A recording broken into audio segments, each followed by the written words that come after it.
Graças e paz, igreja, amém? Amém. Que bom estarmos aqui, esse culto ao nosso Deus, por meio da pessoa de Jesus Cristo, e estamos aqui para esses tempos preciosos com o nosso Deus, em tudo aquilo que Ele reúne e integra na oportunidade de estarmos juntos aqui. Já louvamos ao Senhor, já oramos, já ofertamos. Esse é um tempo que também nós, com muita alegria, eu espero que você também, nós voltamos à palavra do Senhor, então que a palavra do Senhor assim alcance e abençoe o nosso coração. Nós estamos no mês de junho, é o mês que nós separamos para falar nesse ano sobre missões. Estamos aqui nesse tema tão importante que tem a ver com a realidade da igreja e com a realidade de cada uma das nossas vidas, se somos do reino, se somos filhos de Deus, se adentramos ao reino por meio de Jesus Cristo. Vida missional, cada um missionário, esse é o nosso tema, nosso assunto que a gente tem se dedicado aqui nesses domingos de junho. E já vimos aí bastante coisa interessante nos 3 domingos que antecederam aqui, esse ao qual nós aqui participamos nessa noite. Hoje nós vamos tentar olhar para a nossa realidade e tentar entender um pouco a gente mesmo, sempre dentro daquela comparação que é tão necessária para todos nós, acerca de como estamos e como exatamente deveríamos estar. É isso que a palavra de Deus sempre faz conosco, ela sempre nos confronta, ela sempre nos convoca, porque o Senhor quer algo tão elevado, algo tão poderoso da gente. E aqui nós estamos para isso. Nosso objetivo é então, comparando esses 2 ângulos, alcançar a edificação e transformação dentro de algo muito importante que esse tema da noite pode nos reservar, que é o tema que eu chamo Furando a Bolha, enquanto pensamos uma vida missional. Abra a tua Bíblia, teu celular, Evangelho de Mateus, nós vamos abrir no capítulo 22.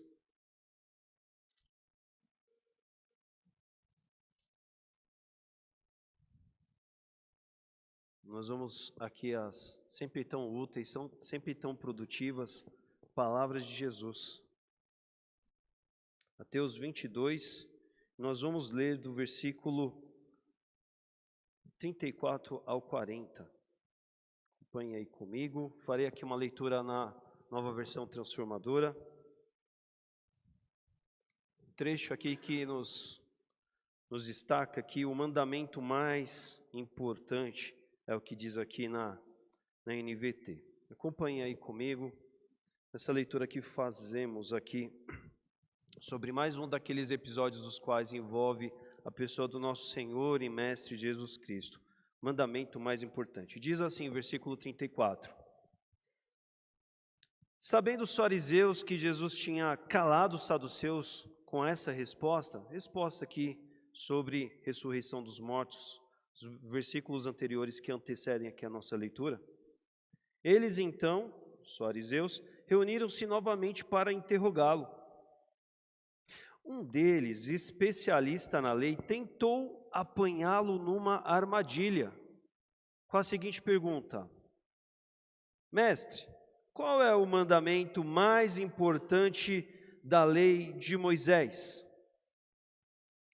Jesus respondeu: ame o Senhor seu Deus, de todo o seu coração, de toda a sua alma e de toda a sua mente. Este é o primeiro e maior mandamento. O segundo, Jesus dizendo, é igualmente importante. Ame o seu próximo como a si mesmo. E Jesus conclui: toda a lei e todas as exigências dos profetas se baseiam nesses dois mandamentos. Feche os seus olhos, vamos nos dirigir ao nosso Pai mais uma vez. Senhor, nós estamos aqui tão gratos pela oportunidade desse encontro, na oportunidade desse culto, dessa celebração, que nos permite, Senhor Deus, estudar, nos voltar à Tua Palavra. A Tua Palavra, Senhor Deus, que é revelação, ó Pai, vinda do Senhor para os nossos corações. Que privilégio nós temos ela aqui hoje nas nossas Bíblias em papel, nos nossos celulares. Podemos ler, podemos estudar, podemos ampliar disso aqui, isso é tão bom e nós agradecemos por isso. Estamos com esse texto em mãos e nos abençoe nele e a partir dele sobre tudo o que vamos observar nessa noite, ó Pai. Seja esse um tempo muito rico, profundo e poderoso do Senhor, do Teu Espírito, com todas as nossas vidas, ó Pai. É assim que eu oro, representando a mim e aos meus irmãos nessa noite, e nós assim te pedimos, no nome santo de Jesus. Amém. Irmãos, Mateus 22, 34 a 40, e o maior mandamento, o mandamento mais importante é esse trecho do qual nós aqui lemos. Antes da gente aproveitar o que a gente vai estender em pontos aqui, vamos olhar o contexto desse texto aqui. No entorno de Jesus sempre tinha muita gente, e gente de tudo quanto é tipo. Gente com todo tipo de intenção e objetivo, né? Tinha muita gente interessada em ouvir Jesus, fosse porque estavam curiosos em entender, em conhecer, em distinguir aquele homem, aquele mestre, já dito, já reconhecido como o Messias por alguns, fosse porque já tinham crido e estavam ali para aprender mais e mais disso. Então alguns estavam se achegando, outros já tinham se achegado e estavam ali querendo se alimentar das palavras, querendo serem ensinados e conduzidos pela pessoa do nosso mestre Jesus Cristo, não é? Mas tinha muita gente também que desacreditava de Jesus e queria derrubá-lo. Tinha gente que queria, dentro daquela ideia que a gente chama de, eles gostariam de pegar Jesus na curva. Eles queriam que Jesus desse um ato falho. Eles gostariam que em meio às falas, aos discursos de Jesus, eles pudessem encontrar algo do qual eles pudessem acusar, atacar, desacreditar, descredibilizar a pessoa de Jesus. Dessas pessoas que tinham essas intenções, existem esses grupos que no Evangelho é mencionado para a gente como os saduceus, como os fariseus. Os saduceus, eles faziam parte daquela elite do templo, elite sacerdotal. Era o pessoal da liturgia do templo daqueles dias. Era o pessoal que estava ligado a toda esse dia a dia ali do templo. E eles estavam muito arraigados dentro de uma tradição, dentro do que criam, dentro do que observavam, de tudo aquilo que receberam que tinha a ver com o Antigo Testamento. E eles tinham sérias e profundas dificuldades de acreditar em Jesus. Já os fariseus eles eram aquele grupo da lei escrita, incluía os escribas, os mestres da lei, aqueles homens que eram responsáveis numa época em que você não tinha papel, não tinha outras mídias fáceis de comunicação de dados, de informações, copistas que se esmeravam em aprender, em multiplicar, em fazer o texto continuar ao longo dos tempos. Eles conheciam muito da lei. Eles, de fato, dominavam toda essa parte e estavam muito ligados a uma tradição que tanto tinha a ver com tudo que eles tinham recebido daquilo que está na nossa Bíblia no Antigo Testamento, como de outras fontes que tinham a ver com a lei do Antigo Testamento também. A gente vai ter outros materiais que apontam, que trazem conteúdos da lei do Antigo Testamento. E eles também tinham dificuldades de reconhecer Jesus, porque fosse um grupo ou fosse outro, esse Jesus que estava aqui nesses dias, ele era muito contraditório àquilo que eram as expectativas naturais deles a respeito do que seria o Messias. Então, em vista disso, eles gostariam meio que assim de provar, de demonstrar que eis ali um charlatão. Eis ali alguém que ele está querendo, ele é um usurpador, ele está se passando pelo Messias, mas ele não é esse Messias que estão dizendo que ele é de fato. Então, algumas passagens de várias dos evangelhos vão mostrar esse tipo de situação em que homens estão querendo promover algum tipo de armadilha para pegar Jesus no discurso, não é? E a estratégia era meio que assim, bota ele para falar. Vamos botar ele para falar, porque em meio às falas, em meio às colocações, em meio às respostas dele, às nossas perguntas, nós daremos um jeito de pegar ele naquilo que ele disser, não é? E Jesus sabia que isso acontecia, não é? E eles gostavam de colocar, principalmente o evangelho de Mateus, é esse evangelho que sempre está contrastando o que Jesus estava experimentando naqueles dias, em comparação ao que havia sido pré-anunciado pelos profetas, pela lei de Moisés, como nós lemos aqui no texto, aqui na NVT deixa isso bem claro, não é? Então é nesse sentido que mais esse episódio acontece, esse que a gente leu aí, nesse relato aí. E é nisso que vem então o mestre da lei, depois que os saduceus já tinham experimentado Jesus nessa situação aqui, em versículos anteriores, vem esse mestre com uma pergunta aparentemente inofensiva, aparentemente bem intencionada, aparentemente querendo aprender, mas a gente bem sabe que não.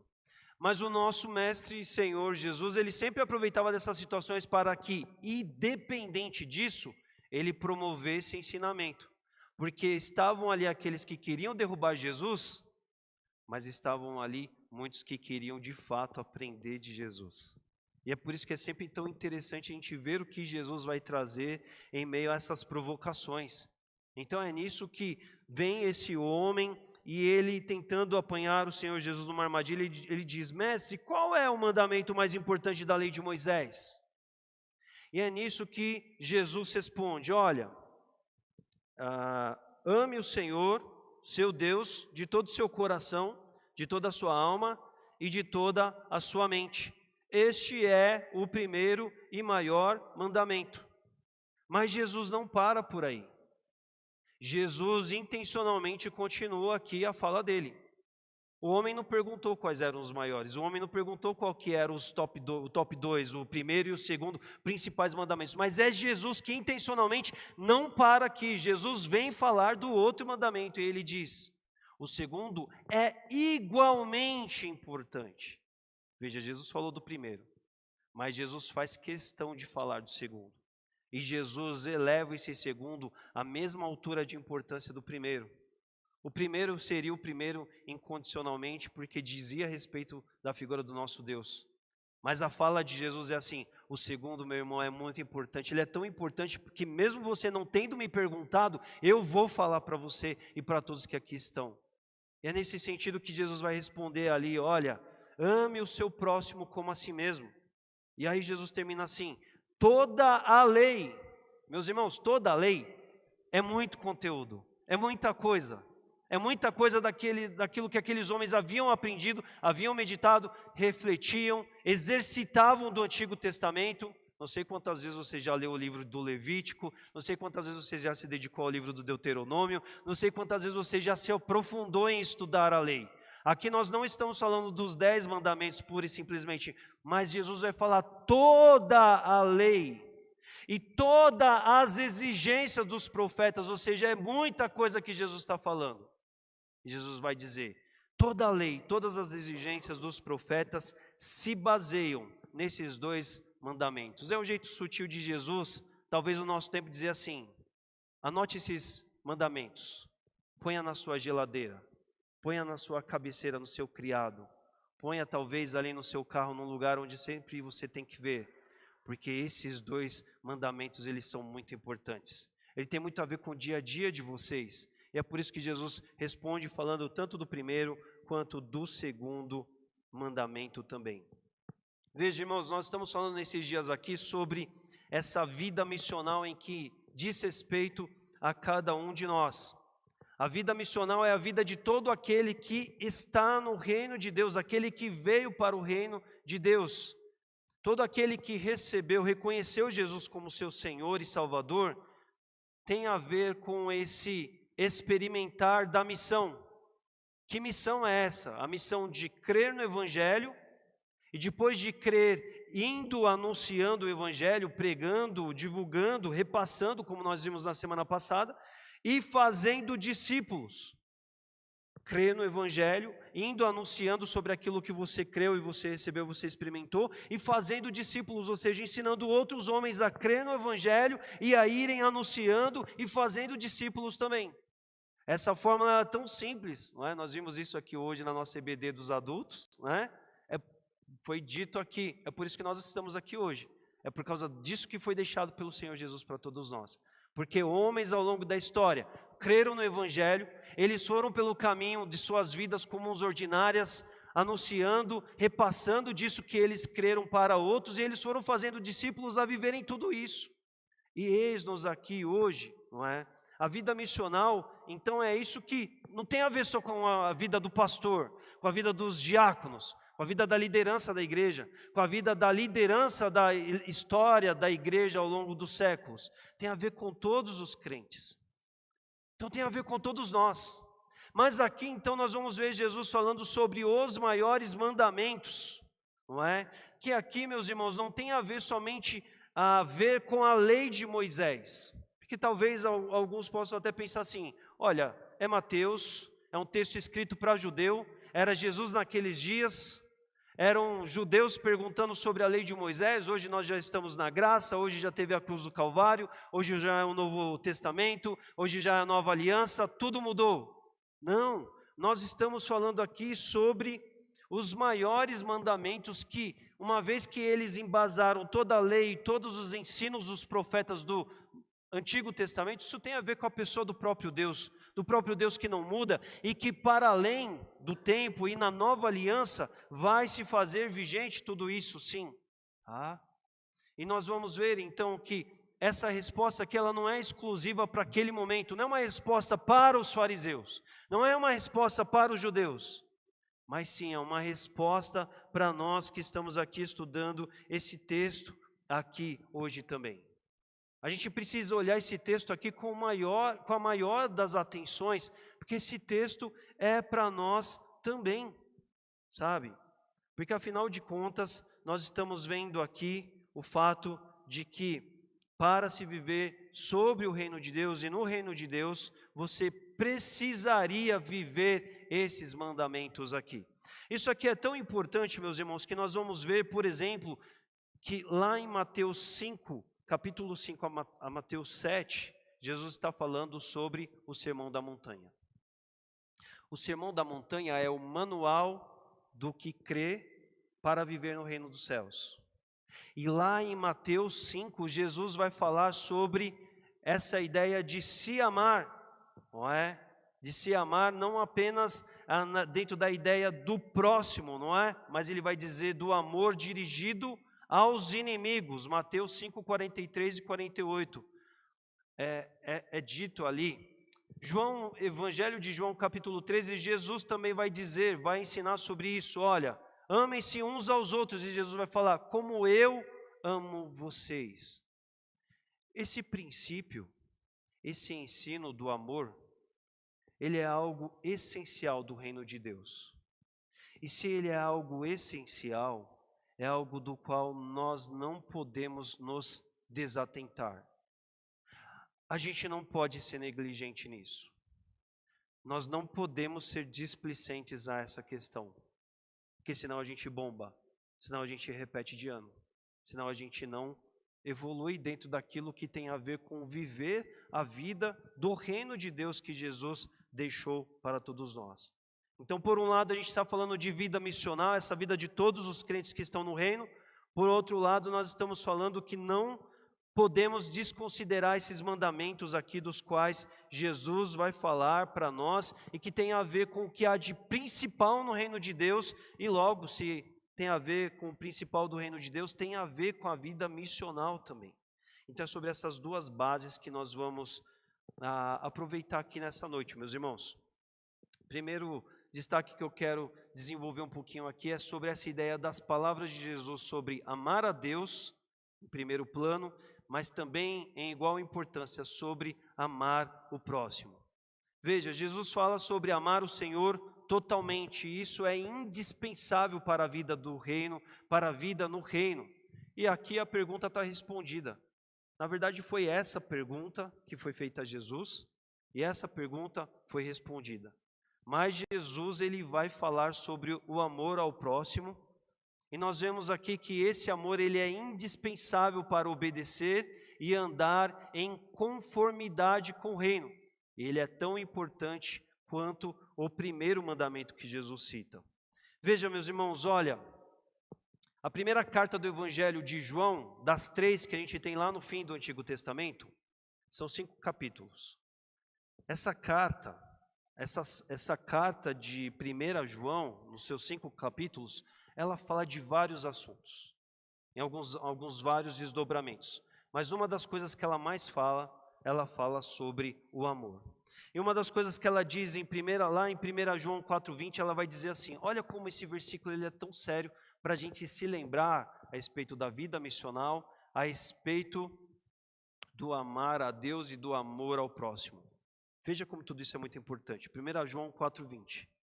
João vai dizer para a gente assim, olha, se alguém afirma que ama a Deus, mas odeia o seu irmão, ele é mentiroso. Pois se não amamos o nosso irmão, a quem vemos, como amaremos a Deus a quem não vemos? João aqui, na primeira carta, ele é muito direto.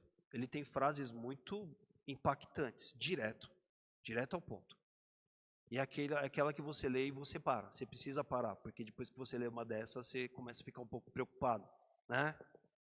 É daquelas frases que você fala assim, veja que João, ele dá um jeito de linkar os dois mandamentos de um jeito e outro. Porque isso é tão óbvio no reino de Deus, não tem como você falar de uma coisa e você não falar de outra. João aqui, ele ligou uma coisa e outra. Jesus foi perguntado de uma coisa só, mas Jesus respondeu das duas também, né? Então isso primeiramente aqui precisa chamar a nossa atenção. Sabe por quê? Porque falar de Deus é algo meio fácil, aparentemente. Falar sobre amar a Deus. Porque sobre amor a Deus eu não consigo abrir o teu peito, cavar o teu coração, fazer uma investigação aí dentro e procurar e atestar se tem amor a Deus ou não aí dentro.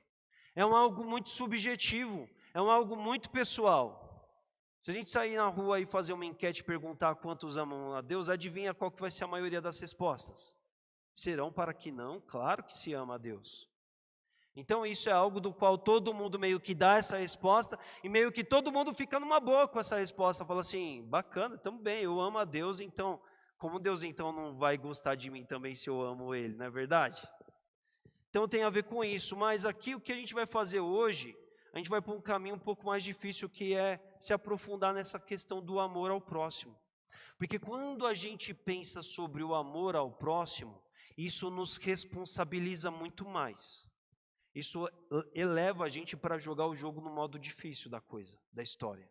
Isso nos faz confronto direto, porque daí a gente não vai precisar abrir o peito de um de outro para investigar se há ou não há amor.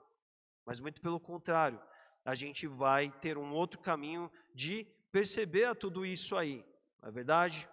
Então a gente precisa pensar e refletir sobre tudo isso, porque é fácil de falar, mas a grande pergunta é fácil amar? A grande pergunta é se é fácil amar o próximo.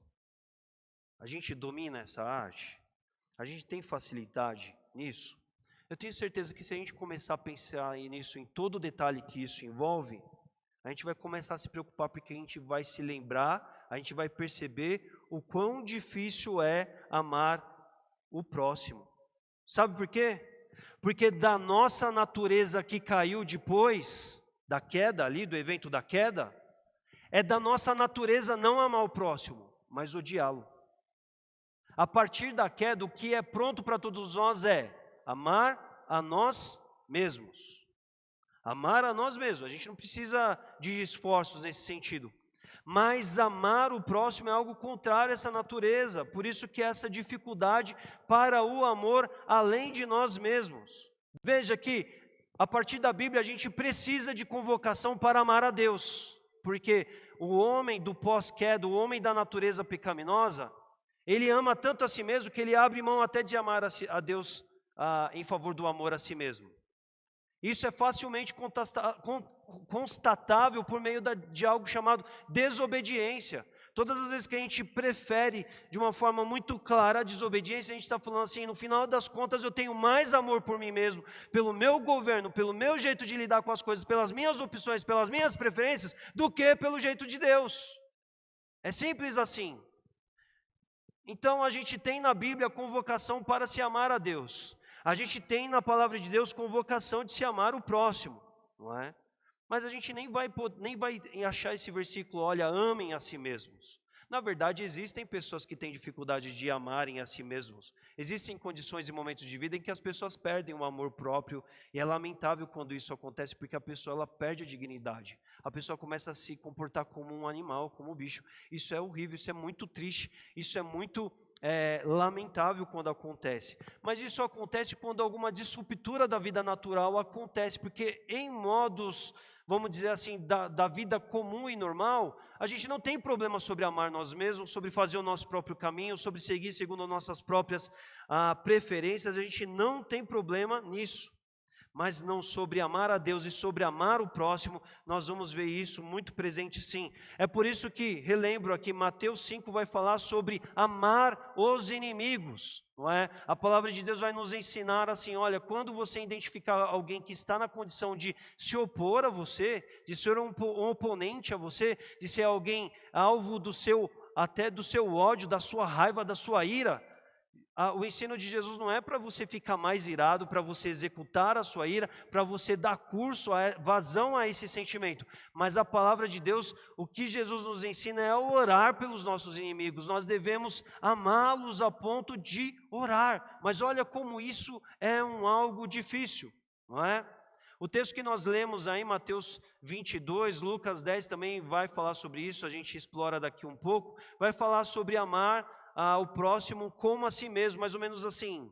Se você consegue amar você mesmo, tome essa referência para amar o outro, porque é o mínimo que se é esperado de você, a partir de você no reino de Deus.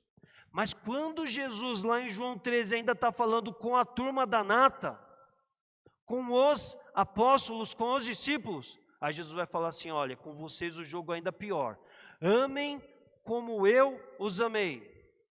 Entreguem a sua vida por aqueles que vocês liderarem. Sabe, façam todo o possível daquilo que estiver em suas mãos em prol daqueles que estiverem com vocês, entre vocês, por aqueles que estarão nas suas conduções também. Porque façam igual eu fiz com vocês. Olha quantos desafios de amor, de níveis elevados e sofisticados de amor. E quando a gente pensa em tudo isso, a gente vai se lembrar que conforme o Novo Testamento, é a convocação para todos nós. Então isso começa a nos assustar, isso começa a nos fazer, nos preocupar quando a gente pensa sobre tudo isso, em pensar assim, está na palavra de Deus, está para o reino de Deus, está para mim, está para você, está para os nossos dias, não é?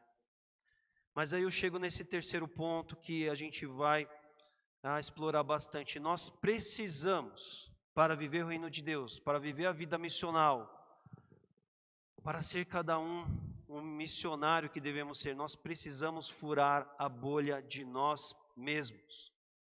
E com o que tem a ver a ideia de furar a bolha? Quando nós dizemos essa ideia, tem a ver com sair da nossa própria zona de conforto.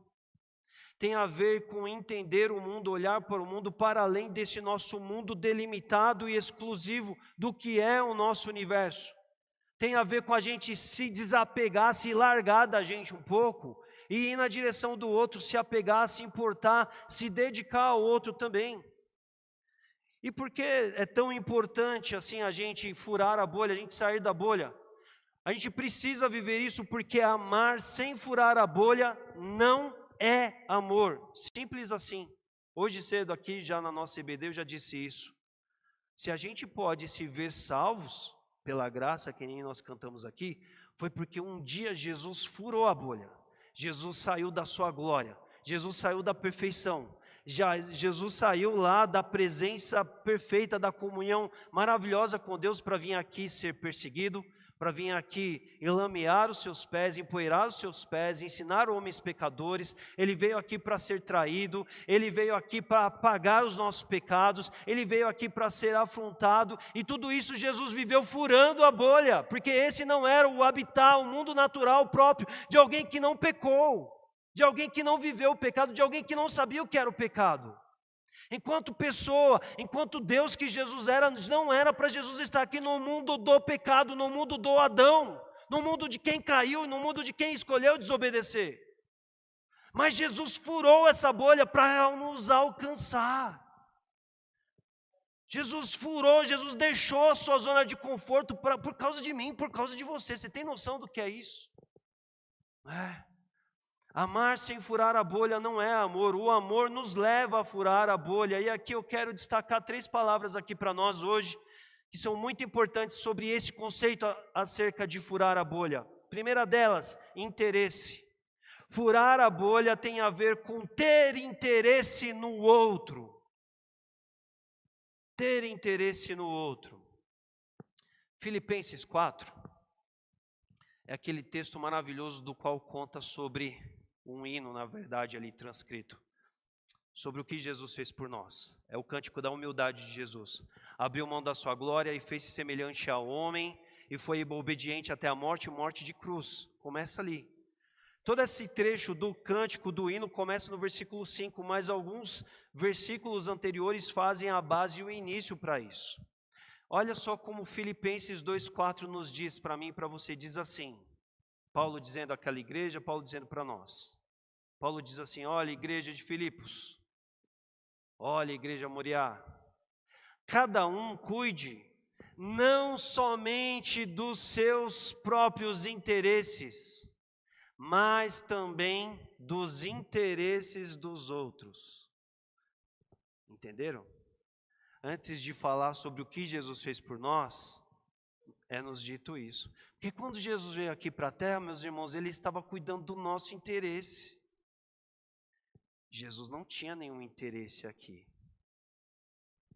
Ele não precisava estar aqui. Mas ele veio, né? Furar a bolha, sair de só dos nossos interesses, tem a ver com esse sair da nossa vida e ir para além dela. Porque, de novo, amando a nós mesmos, nós pensamos muito facilmente só em nós mesmos, não é? Mas precisamos pensar nos outros também. Veja, e olha que interessante, a melhor ilustração que a gente vai encontrar sobre essa questão do interesse tem a ver com um texto muito paralelo que a gente leu aqui em Mateus 22, 34 e 40, mas ele está lá em Lucas, capítulo 10, versículos 25 a 37, quando Jesus conta a parábola do homem, do bom samaritano, né? O que acontece naquela parábola ali? Essa é uma parábola que conta de um certo homem que ele saiu de Jerusalém para descer a Jericó. Então, o que tudo indica do texto, conforme ele nos é contado, ele era um judeu. Ele não era alguém estranho. Ele nem era do povo odiado, dos samaritanos. Não, ele era um judeu. Só que no caminho esse homem foi roubado, foi assaltado, foi destruída a vida dele lá. Ele ficou jogado, sem nada, ferido, machucado, abandonado, quase morto. E aí esse homem precisava do quê? Esse homem precisava de alguém que amasse o próximo. De alguém que, passando pelo caminho, entendesse assim: eis ali um próximo, deixa eu ir lá amá-lo, deixa eu ir lá cuidar do interesse dele. Esse homem precisava disso. Aí a parábola de Jesus nos conta assim: veio um sacerdote bem atarefado, cheio de coisa para fazer. Às vezes a gente lê a parábola, a gente acha assim: nossa, que sacerdote mau, que levita da pesada, né? Que pecadores eles, né? Meus irmãos, muito provavelmente esses caras, eles eram como muitas vezes nós somos. Gente bem intencionada, gente até propositiva. Só que, cheio de interesses próprios, cheio de agenda lotada. E aí veio o sacerdote e é certo que ele olhou de longe, ele viu aquela situação, e aí ele dá aquela respirada, ele fala assim: não vai dar tempo. E alguém aí atrás faz a minha. Ah, mas não deu certo com o sacerdote, vai dar com o levita, não é? Esses homens de Deus, esses homens do templo, não é? Esses homens, né, cheios do Senhor. Aí vem o levita. Mas o levita aí, ele vê aquela situação, ele fala assim: meu Deus, não tem como atender isso aí não.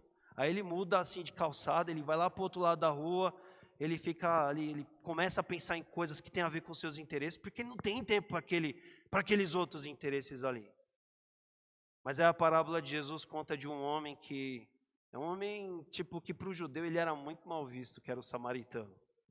Aí esse samaritano, ele não tinha interesses, não era um parente dele. Não era um outro samaritano, conterrâneo dele. Não era um parceiro, amigo, brother dele. Não, ele era um judeu que estava lá largado, abandonado, semi-morto. E aí, o samaritano é aquele que enxerga o próximo dele ali, e ele para de cuidar da viagem dele, ele pausa a viagem dele para cuidar da viagem em frangalhos e dilacerada do outro que estava dando errado, que estava ali para morrer e acabar aquela viagem. Aí ele socorre o homem, ele leva ele para uma hospedaria, e ele abre mão da grana em favor dele mesmo para investir em favor do homem que precisava. E aí depois ele precisa ir embora, ele fala para o dono da hospedagem, olha, se ele precisar de alguma coisa aí, depois bota na minha conta que depois eu estou de volta e eu pago. E aí Jesus disse, esse é o próximo. Esse é o cara que ama o próximo. Jesus diz assim, não é? Diante desse mesmo tipo de provocação, diante desse mesmo tipo de pergunta, e aí Jesus fala assim, vai lá e faça o mesmo, cuide do interesse do outro, para de viver uma vida só pautada no seu próprio interesse, porque a vida que se concentra só nos seus interesses não tem amor pelo próximo, só tem amor por você mesmo. É esse o ensino direto e reto de Jesus. Então, irmãos, nós precisamos pensar nisso, porque muitas vezes, tantas vezes, nós somos esse pessoal igual os sacerdotes, igual os levitas. Relógio cheio, agenda cheia, um monte de problema, um monte de coisa. Temos interesses, temos cuidados, temos coisas para cuidar, temos coisas para defender. Só que o grande problema é quando tudo isso nos tomou um ponto que tem a ver somente conosco mesmo, sobra tempo mais para nada no que diz respeito ao nosso próximo ou aos nossos próximos, não é? Vamos pensar nessa nossa semana, não é? O que a gente fez essa semana?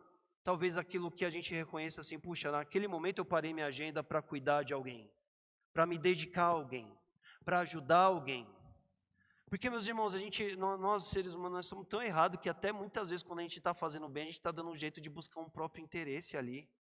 Isso não tem a ver com amor ao próximo, não tem a ver com a vida missional, não tem a ver, não é? Sabe, a gente precisa parar e pensar na nossa semana, na semana que outros têm vivido ao redor de nós, porque no meio do nosso dia a dia vão haver homens feridos pelo caminho, vão haver gente dilaceradas, quer no aspecto físico, quer no aspecto emocional, quer no aspecto espiritual, e nós somos o pessoal que está passando na estrada deles. E a questão é, nós estamos de olho neles, nós estamos para o nosso caminho, nós estamos nos importando, não é? Tem a ver conosco e com a nossa igreja, por isso que a gente tem feito esse esforço consciente e intencional de, olha, a gente não pode ser só uma igreja que está por aqui, usufruindo do benefício de ter um prédio, um edifício nesse bairro.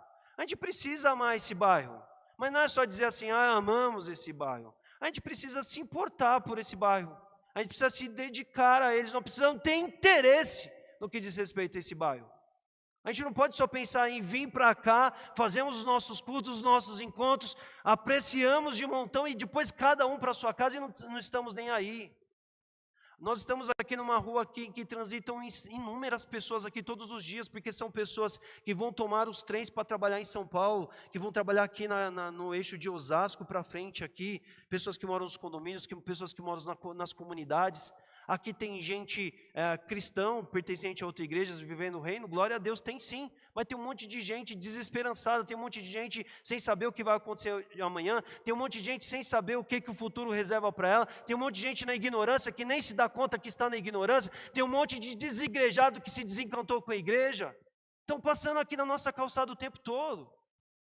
Quantas famílias, e nós temos feito esse esforço de orar, oramos pelo bairro, oramos pelas igrejas que estão, oramos pelos pastores, vamos orar porque a gente quer o bem desse bairro, não é porque a gente quer se dar bem nesse bairro, é porque queremos que o reino de Deus dê certo aqui, porque esse é o interesse do Senhor. Isso tem a ver com o interesse de homens que às vezes estão errados e nem sabem que estão, e o interesse deles deve ser o nosso interesse também, quando nós estamos no reino de Deus. Tem a ver com nós e os nossos recursos. A gente tem dito isso muitas vezes aqui, entender que no reino de Deus, a palavra de Deus já nos diz sobre mais bem-aventurado é dar do que receber, como Deus nos abençoa e Ele nos dá no sentido para que a gente multiplique, compartilhe, para que assim todos sejam abençoados. Eu vou usar esse exemplo depois em outro contexto, mas é mais ou menos assim. A rapaziada foi seguir Jesus, ninguém se preocupou em levar rango, mas aí tinha um menininho bem cuidado pela mamãe lá, ele levou uma lancheira bem caprichada, né? Só que todo mundo começou a ficar com fome, e aquele menino ali, na boa parte das vezes, ele ia fazer como 99% das vezes, 99% de nós faríamos, ia procurar um cantinho que ninguém ia ver e falar assim, o quê? Problema deles. Eu trouxe o meu. Ó, 2 peixinhos, 5 pães. Não sei se eu inverti aqui. Minha fome está garantida, né? Olha que pouco que esse menino tinha, né? Mas quando ele entrega para ser compartilhado, todo mundo sai saciado. Vocês acham que aquele menino ele ficaria mais feliz se ele saísse bem empanturrado só com o lanchinho dele e todo mundo com fome? Ou tendo visto ali um milagre que Jesus fez para alcançar todo mundo e falar assim, caramba, os meus 2 peixes e os meus 5 pães matou a fome da geral, porque Jesus veio e abençoou aí. Quanto mais alegria houve no coração desse menino, não é verdade? Meus irmãos, nós temos pães e peixes que Deus tem colocado nas nossas mãos, e não é só para a gente se empanturrar na vida não. Só que a gente está numa época capitalista que todo mundo está querendo ser o gordão da vez, a respeito daquilo que Deus dá, só para a gente, só para a gente, só para a gente. E não é essa a ótica do reino, não é? Tem a ver com nós, conosco, com o nosso tempo, com o nosso esforço, com as nossas decisões, com a nossa dedicação. Nós precisamos ter interesse pelo que é do outro, sim. Se importar com interesses do outro. O problema é que muitas das vezes nós só estamos vivendo de forma egoísta. Hoje um dia lamentável, né? A gente sabe que tem uma grande festa acontecendo aqui na cidade, não é? Muitas vezes a gente só se incomoda, muitas vezes a gente só discorda, muitas vezes a gente só quer criticar. Mas a gente precisa amar esse pessoal e precisa entender que muitas vezes eles estão procurando em tantas coisas erradas o anseio de vidas vazias, porque eles não encontraram o tesouro que nós lemos aqui no começo do culto. Eles não têm alegria, eles não têm uma satisfação, eles não têm uma plenitude em Deus, e a partir disso, mas quem nós vamos fazer? Nós vamos cuidar só do nosso interesse de apontar dedos, de criticar, de se sentir superior, porque nós estamos numa outra realidade e eles estão numa divergência de tudo aquilo que nós cremos, a partir daquilo que a gente entende, a partir da palavra de Deus. Nós precisamos nos interessar pelos outros, é preciso haver interesse, isso precisa estar bem claro para nós. A segunda palavra que eu quero destacar aqui, a gente já tem falado nela nesses últimos dias, falamos muito isso na nossa escola bíblica hoje também, tem a ver com oração. Tem a ver com oração. Sabe por quê? Porque todas as vezes que a gente começa a sair da bolha, todas as vezes que a gente começa a furar da bolha, a gente começa a ver o tamanho da multidão. A gente fala assim, nossa, eu vou furar essa bolha, eu vou para fora. Aí a gente fura a bolha, a gente olha 2 peixes, 5 pães, a gente olha e a gente sente o nosso tamanho pequeno. A gente fala assim, mas isso aqui não é nada para essa galera toda. Quando a gente começa a pensar nos problemas, quando a gente começa a pensar nas pessoas com quem nós convivemos, quando nós começamos a pensar nos perdidos, como nós pensar sobre, puxa, eu quero me interessar pelos outros, mas tem problema demais lá no lado de fora da rua, como é que eu vou dar conta disso? A gente começa a entrar nessa neura, nessa pane, de pensar assim, eu até quero, mas como é que eu vou viver isso? Não é? E aí a gente precisa se lembrar que nós não vamos viver a missão pautado só na nossa própria força. Jesus já disse isso lá em João capítulo 15. Olha, sem mim vocês não podem fazer coisa alguma.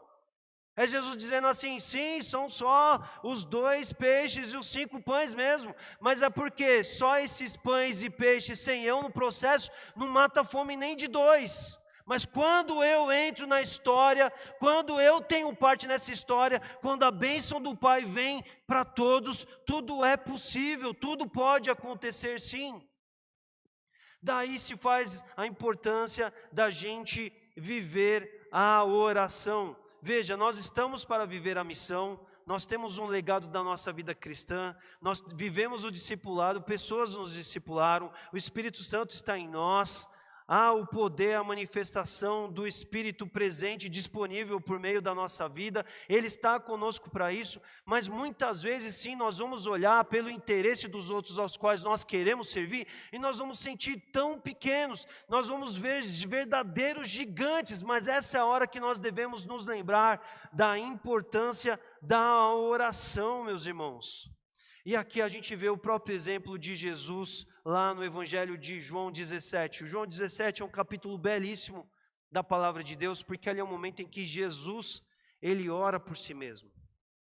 a respeito do que ele realizaria como a obra proposta pelo Pai. Mas depois de orar por si mesmo, João 17 também, Jesus ora pelos seus discípulos também. Mas depois de orar pelos seus discípulos daqueles dias, daquela época, daquela geração, Jesus ora por todos os crentes. Jesus ora pelos crentes daquela geração. Jesus ora pelos crentes que haveriam de vir depois por meio da igreja. Jesus ora por nós, ora por todos nós. E olha como a oração, ela é tão importante, não é? Porque nós precisamos entender que para viver uma vida missional, para fazer missões, tem tudo a ver com oração, meus irmãos. E isso é algo do qual muitas vezes nós fraquejamos, nós não devemos viver, nós não temos vivido o papel da oração como de fato devemos viver. Nós devemos viver oração para executar missões localmente. É muito bom quando você vive uma vida saudável de oração no seu dia a dia. É muito bom quando você desperta de manhã e você já passou ali algumas casas e você desperta e quando você vai botar o pé no chão, você tem ali uma primeira oração no dia. Isso é maravilhoso. Que oração é essa? Geralmente a gente ora, né? Pai, abençoe esse meu dia. Pai, abençoe para que dê tudo certo. Pai, me livre de todo o mal. Pai, cuide de mim. Pai, me abençoe. Você percebe quantos interesses seus, quantos interesses meus nessa nossa oração? A gente precisa começar os nossos dias também pedindo assim, Pai, quem são os feridos do caminho que hoje o Senhor quer me usar? Como o Senhor quer me usar hoje?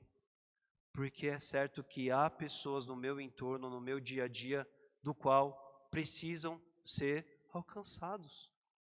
Não há problema em você orar pelo seu dia, muito pelo contrário, é um momento de consagração. Mas lembra-se do não só buscar o seu próprio interesse? Ali já é um dia de pensar assim, Pai, eu quero te servir, mas me traga aqueles aos quais o Senhor quer alcançar, porque eu quero ser bom instrumento na vida deles. Eu quero ser eficaz. Eu quero ser de valor na vida deles. Eu quero ser o instrumento para a edificação deles. Pai, aplane o caminho, me leve lá. Use minha vida como instrumento. Não é? Oração em termos locais. Aqui, como igreja, o que eu comentei agora há pouco, a gente tem orado, tem vivido essa dimensão de, Pai, como o Senhor quer nos usar, como a gente vai ser bênção nesse lugar.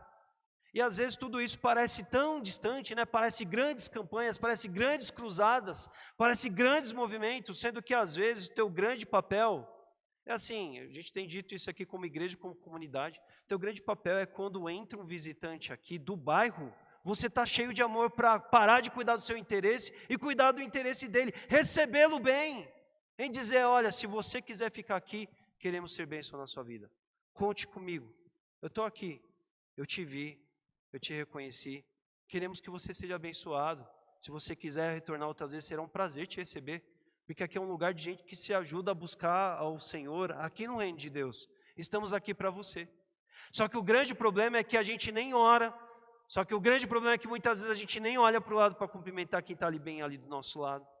O grande problema é que muitas vezes a gente não tem interesse, o grande problema é que muitas vezes a gente nem tem esse tipo de oração, né?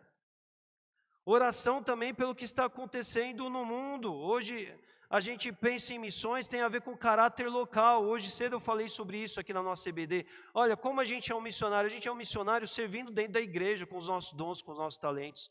A gente é missionário também, quando a igreja faz alguma coisa para fora, a gente vai lá fazer com a igreja, porque se a igreja está fazendo isso, vamos se juntar, a igreja somos nós. A gente é missionário quando é você sozinho lá no teu dia a dia comum, sendo instrumento de Jesus lá. Você é missionário quando você pode pegar uma quantia dos seus recursos e abençoar alguém que talvez não tenha nada a ver com a igreja, não tenha nada a ver com o bairro, mas no teu dia a dia você percebeu que Deus quer abençoar aquela pessoa e você tem o recurso, né? O dinheiro de Deus está no bolso do povo de Deus. Vai lá, abençoe alguém. Você pode ser um missionário quando uma campanha está acontecendo, uma agência missionária, e você vai lá e participa, porque o que é do seu dinheiro não é só seu próprio interesse, tem a ver com o interesse de Deus, do outro, do próximo, e por aí vai também, não é? Mas tudo isso tem a ver com a oração. Hoje de manhã eu provoquei isso aqui à nossa igreja, aqui na nossa EBD, e dizer assim, olha, caiu a bomba aqui, uma bomba ao lado de alguém nessa semana? mas bombas foram explodidas essa semana. Quantas vezes a gente tem orado pelos problemas que têm acontecido no mundo afora? Porque isso demonstra a dimensão do amor também. Sabe aquela sensação errada de dizer assim, nossa, graças a Deus que eu não moro lá? Porque tem gente que mora lá. Tem servos de Deus que moram lá. Tem servos de Deus que cruzam o oceano para servirem nesses lugares perseguidos. Tem gente fazendo o reino nesses lugares. Tem irmãos sendo perseguidos nesses dias, essa semana. Hoje pela manhã ainda citei um exemplo aqui ocorrido esses dias, na Nigéria. Quase 200 cristãos decapitados lá pelo islamismo radical. Está acontecendo no mundo. Mas sabe o que é? A gente não cruza o oceano para fazer missão, a gente não mora lá para evangelizar, e a gente nem ora, a gente nem se importa, a gente nem gasta tempo com isso, porque a minha oração, ou é pouca oração, senão eu tenho um monte de motivos para orar só pelo que me interessa e que tem a ver comigo. Existe amor nisso? De verdade, existe amor nisso? Depois de pensar no interesse, o interesse genuíno vai nos fazer orar, porque o nosso braço não alcança. Mas quando eu entendo que o que Deus me deu é possível de eu levar e consagrar aos pés dele, a partir do verbo, a partir da manifestação poderosa de Deus, ele usa o pouco que eu tenho para abençoar em escala daquilo que ele deseja alcançar. Semana passada, pregando, o Rafa falou, Deus é o jeito que Deus escolheu fazer a coisa, não tem plano B. Ele quis fazer assim, porque é o jeito que Ele manifesta a glória dEle por meio de vasos imperfeitos como nós somos. Mas o poder dEle dá conta, a grande questão é, nós vamos fluir desse amor, nós vamos nos importar. Oração que precisa fazer parte, você percebe como essa vida missional ela é grande? Porque a gente ora pelo aqui e agora, mas a gente tem que orar, a gente não tem que virar as costas, a gente não tem que ficar resenhando se é certo, errado, quem está certo, Tem gente morrendo, tem gente sendo alvo dessa situação, e nós devemos nos importar do ponto de vista de, Pai, cuide daqueles que lá estão, Pai, poupe as pessoas que lá estão, Pai, abençoe os missionários, abençoe o missionário que às vezes vai para o campo missionário, seja lá do outro lado do mundo, seja numa selva aqui, perto de nós, aqui no nosso país, e não sabe o que vai acontecer com a família dele naquele dia. Está acontecendo no mundo, está acontecendo no reino de Deus. O reino de Deus não é só essa igreja, essas quatro paredes onde nós nos encontramos. O reino de Deus, ele está pelo mundo todo. Irmãos nossos estão sofrendo nesses dias, e a gente não consegue orar por isso. Existe amor nisso? É a grande pergunta, né?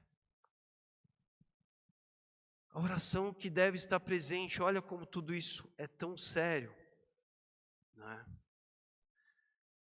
A gente, primeiramente, nosso grande desafio é entender de não abrir mão da oração, né? E depois de orar, nós devemos, igual foi dito hoje na nossa escola bíblica aqui pela manhã, não é qualquer oração, não é só balcão de pedidos, não é só o que você está precisando no dia. A oração é o relacionamento com Deus, onde coisas poderosas acontecem. A oração é quando eu levo os meus 2 peixes, os meus 5 pães que eu tenho diante do Senhor e apresento e falo, Senhor, é o que eu tenho. Eu não tenho 5.000 reais para mandar de oferta para algum lugar, mas olha, do meu orçamento eu pude reservar essa oferta aqui, e eu oro com fé que vai ser uma grana abençoada, porque quando Deus está no negócio, Ele que é dono de tudo, Ele faz o que Ele bem quiser, na proporção do que Ele quer, porque é isso que a palavra de Deus nos diz. Pai, eu não posso estar lá, Pai, eu não posso arrancar famílias refugiadas e trazer para minha casa, mas Pai, eu vou orar por eles, eu vou orar pelos conflitos, eu vou orar pelos crentes perseguidos, eu vou orar por tanta gente que está presa no ódio, eu vou orar, porque é isso que Jesus mandou eu fazer. Esse mês passado, nós como igreja, a gente teve um grande desafio aqui, né? Nós somos furtados 2 vezes aqui, por pessoas que não furtaram só a nossa igreja, furtaram outras igrejas aqui. Enquanto não estávamos aqui, invadem, tomam nossos bens, coisas que temos, leva embora. Dá vontade de orar por essa gente, por esse pessoal? Humanamente falando, dá vontade? A gente conversou muito disso, né? Falamos disso lá na IBD, na classe dos jovens, naquele dia que aconteceu também. Mas nessa hora que a gente tem que falar assim, uma música muito antiga que No meu tempo de criança, a gente ouvia na igreja, no musical, dizia assim, é gente sem Jesus. Gente sem Jesus. Eles estão perdidos. É Jesus olhando para essas pessoas, dizendo assim, pai, eles não sabem o que eles fazem, a gente precisa olhar como Jesus, né? A gente precisa olhar como eles não sabem o que fazem. Que tristeza que essa vida deles mudem. Porque, sabe, se você está aqui protegido, se você está aqui no reino, se você tem a graça, glórias a Deus por isso. Mas, assim, são momentos em que a gente precisa pedir, de novo, né? Igual foi dito a Jesus, Pai, nos ensina a orar. Não é ensinar a orar, a gente já tem até oração pronta na Bíblia. É assim, Pai, me ensina a orar essa oração de verdade. Me ensine a orar essa oração que eu sei que eu tenho que fazer. Porque bens, coisas, essas coisas é horrível. A gente sabe, a gente ora aqui, a gente prima tanto por uma gestão eficaz dos nossos recursos, de empregar aquilo que é bem destinado aqui para a obra, para o bom propósito, não é? É uma oração difícil, mas a gente precisa ter essa noção de valor, o que é mais importante no reino de Deus. O que vale mais para Deus, algumas escadas ou uma vida que precisa ser alcançada? A gente precisa ter esse olhar de Jesus. Pastor, mas era aquela escada chique, hein, pastor? Às vezes a gente é assim, né? E a gente precisa viver essa vida de oração. Nem sempre a gente vai estar com vontade de orar, meus irmãos. Mas é nessa hora que a gente precisa arrancar o velho Adão de nós e falar assim, o novo Adão me faz querer orar, o novo Adão me faz querer ter esses olhos de amor, esses olhos de busca, esses olhos de dizer, Pai, não sabe o que estão fazendo, eu vou orar para que a vida deles seja mudada. Eu não vou orar para a polícia prender, eu não vou orar para se dar mal na próxima, eu não vou orar para o cachorro bravo morder, não vou orar para alguém atirar nele, eu não vou orar por isso. Essa pessoa precisa de Jesus na sua vida. Mas é muito difícil fazer essa oração, meus irmãos. Mas é aí que a gente deixa de ser parecido com o antigo Adão e a gente passa a ser parecido com o novo. E aí, por fim, terminando aqui nosso rumo aqui, da oração, terceira palavra, da oração à ação. Veja, a vida dos fatos, a vida das ações, ela é fruto dos nossos discursos e relacionamentos. Tudo aquilo que a gente faz em conjunto, em comunidade, em coletivo, se dá por meio de conversas, de acordos, de trocas, de negociações, de acordos, mas a partir dessas verbalizações, a partir dos relacionamentos, a partir das conversas, as coisas constroem, as coisas avançam, as coisas são feitas.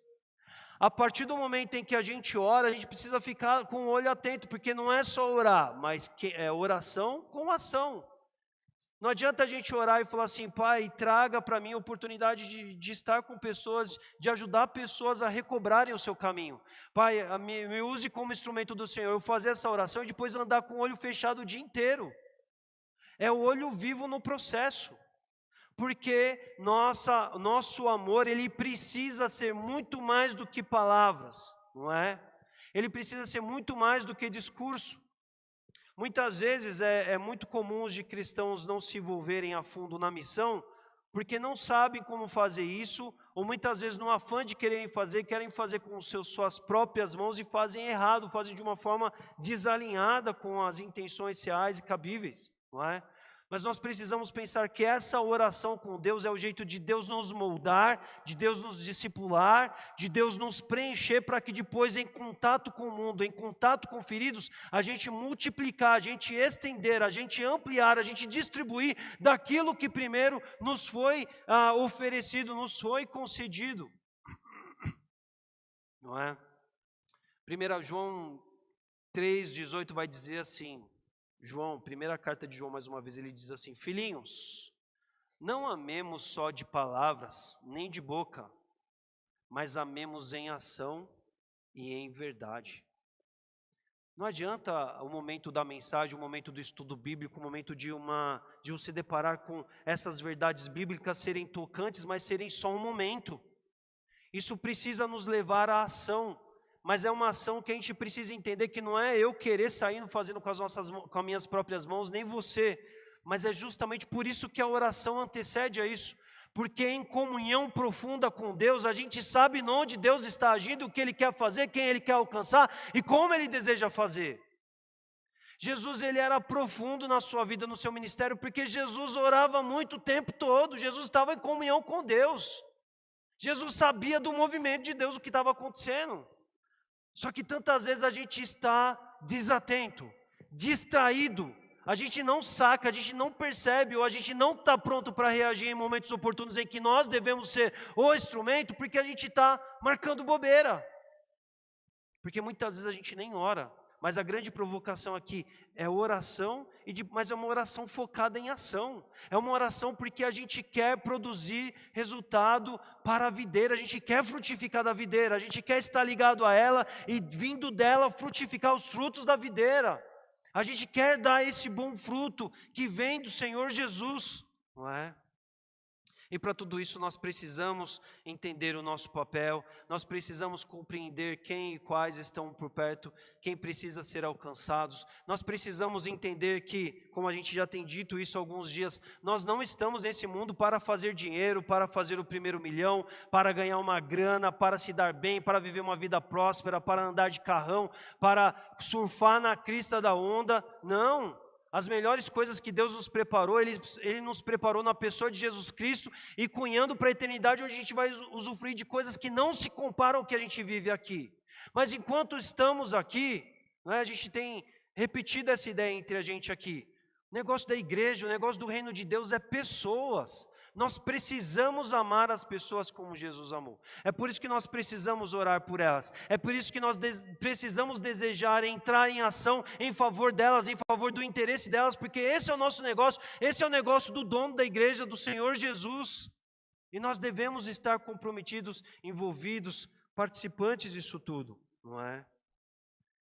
E a partir disso nós temos que ofertar e colocar diante de Deus tudo aquilo que temos, tudo que Deus nos coloca como possibilidade. Nós devemos orar, devemos pensar assim: eu tenho dons, a igreja local tem oportunidade para que eu sirva. Quando a igreja for se mobilizar para algo, eu vou me unir. Mas de repente surgiu ali um irmão de um outro contexto, nem é da minha igreja local, mas é reino de Deus, surgiu uma oportunidade, eu posso participar disso, eu vou participar disso, eu vou ajudar, eu vou instruir, eu vou participar aqui, eu vou participar lá, eu vou orar por aqui, eu vou orar por lá. E em meio a tudo isso, a vida missional vai acontecendo quando nós amamos de fato. Mas veja que nós estamos falando sobre tudo começa no nosso amor de Deus, amor a Deus que se reflete no amor ao próximo, passando por interesse, passando por oração, passando por ação que nós precisamos ter. E meus irmãos, nós precisamos amar de verdade. A grande provocação dessa nossa noite é pensar o quanto de fato nós temos amado, sabe? E não é para a gente sentir um sentimento de derrota, de tristeza, por nos ver tão aquém disso, mas é para a gente se fortalecer na palavra do Senhor, para viver tudo isso. Porque Deus deseja fazer tudo isso para as nossas vidas. Deus quer nos usar dessa maneira. Pastor, tudo isso parece distante, parece desafiador. Comece orando. Comece orando e dizer assim: Pai, faça-me ter os olhos do Senhor Jesus. Faça-me interessar pelo outro, a ponto de me interessar pelos interesses dele também. Pai, me ajude a desapegar da minha vida, do meu eu, do meu dia a dia, dos meus interesses, para que sobre espaço para o outro, para que sobre primazia ao Senhor, para que eu tenha alegria em servir. Pai, mude o meu coração, ajude eu a fazer orações que eu não tenho ainda a capacidade de fazer, porque eu não quero fingir de conta que tá tudo certo, tá tudo bonitinho, quando na verdade eu não estou amando ninguém, eu não estou vivendo esse compromisso do amor que é próprio do reino de Deus. Me ensina-me a amar por palavras, mas por ações, pelo interesse, por meio de uma oração, por meio de uma comunicação que se conecta ao Senhor que está agindo nas pessoas, no mundo, e do qual eu quero ser instrumento aqui nesses dias. Nós precisamos pensar nisso. Porque não haverá vantagem em a gente fingir que está tudo bem se a gente está muito distante de tudo isso. E a gente precisa de olhar, nós precisamos olhar para o nosso Senhor e pedir assim: Pai, nos leve a sermos de verdade como o Senhor quer que a gente seja. Não é pela metade, não é segundo o que as pessoas vão concordar, vão achar, não é para valer. A gente tem coisa para fazer, tem pessoas perto de nós, tem objetivos do Senhor perto de nós, temos orações por fazer, temos transformações a sofrer para viver tudo isso. Mas essa tem a ver com a vida missional. A vida missional não pode ser só um tema que a gente estude na igreja, seja até provocativo, mas saia junho, né? Como foi dito na nossa EBD, e tudo ficou como sempre foi. Isso não é reino de Deus. Não tem amor de verdade. Não adianta amar só por palavras. A Bíblia que está dizendo. A gente tem que amar de verdade. E é um amor que é aferível. A gente pode até entrar no campo de dizer assim, com amor a Deus, vai numa zona subjetiva e tudo mais, mas aí pela palavra a gente vê que Ele se reflete no amor que nós temos ao próximo. E aí a gente vê quanta lição de casa a gente tem a viver e a fazer. Porque quando a gente pensa no nosso próximo, na boa, a gente percebe quanta coisa a gente tem a viver e a desempenhar. Então abaixa a sua cabeça nesse instante. Essa é uma oração que todos nós devemos fazer. Devemos pedir a força ao Senhor para viver esse propósito, esse compromisso, porque o reino está dado, nós estamos no reino, somos chamados para uma vida missional, somos chamados para viver a grandeza, a primazia em Deus, do amor a Deus e do amor ao próximo. Isso não é só discurso, isso não é uma ideia de uma mensagem pura no domingo à noite, mas isso é para a vida prática da igreja, isso é para a vida prática do crente, isso é uma verdade para ser vivida. E está para todos nós. Pai, nós nos colocamos aqui diante do Senhor com tanto temor, Pai, porque quantas interferências, ó Pai, nós temos nessa nossa vida, nesse nosso jeito de vida, nesse nosso modo de viver essa vida, que nos destoam, ó Pai, das verdades profundas que a Tua palavra nos exibe, Pai. Jesus, Pai, Ele foi excelente porque Ele era puro amor enquanto Ele estava aqui nesses dias da sua vida aqui na terra. E Ele nos deixou a sua igreja que se manifesta aqui no coletivo, mas se manifesta também nos membros dessa igreja, que somos nós, os crentes. O plano de Deus, sem plano B, foi deixar esse ministério continuar por meio da mão da igreja. O ministério do amor, o ministério que é do amor a Deus, mas que se reflete no próximo.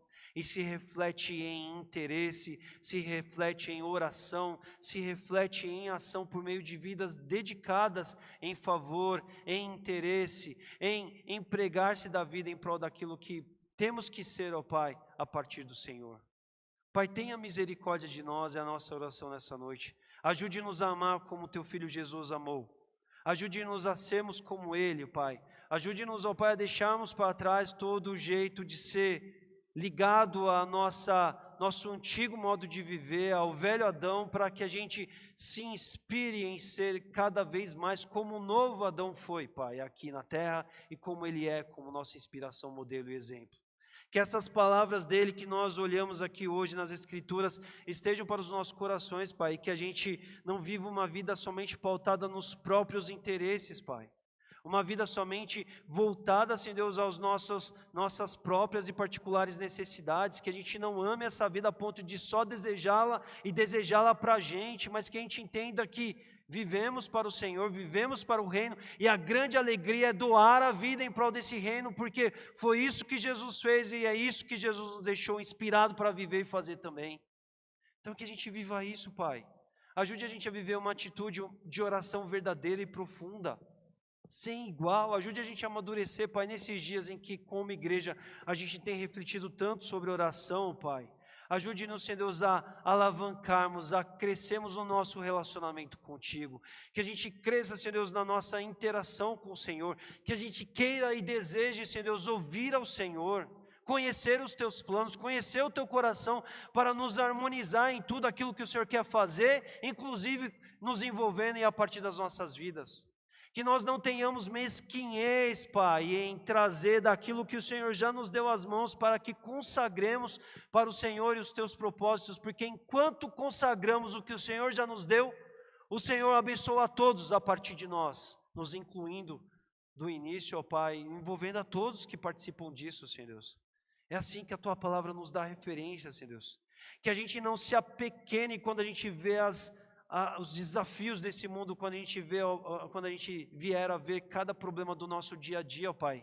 Que a gente não saia correndo pensando que não é com a gente não, mas que a gente volte-se em sermos precisos naquilo que o Senhor quer que nós podemos fazer, e que o Senhor sabe que nos deixou as mãos para que a gente possa fazer, Senhor Deus. Porque o Senhor quer nos usar como os vasos do Senhor, porque o Senhor quer nos abençoar, ó Pai. na alegria de sermos servos, na alegria de sermos instrumentos poderosos do Senhor.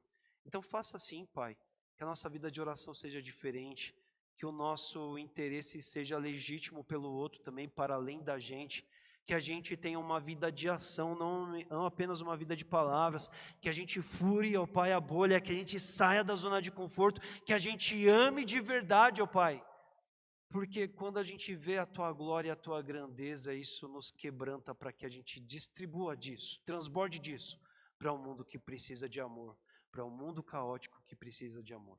Pai, use as nossas vidas para isso. Pelo amor do Teu Filho, nós oramos, ó Pai.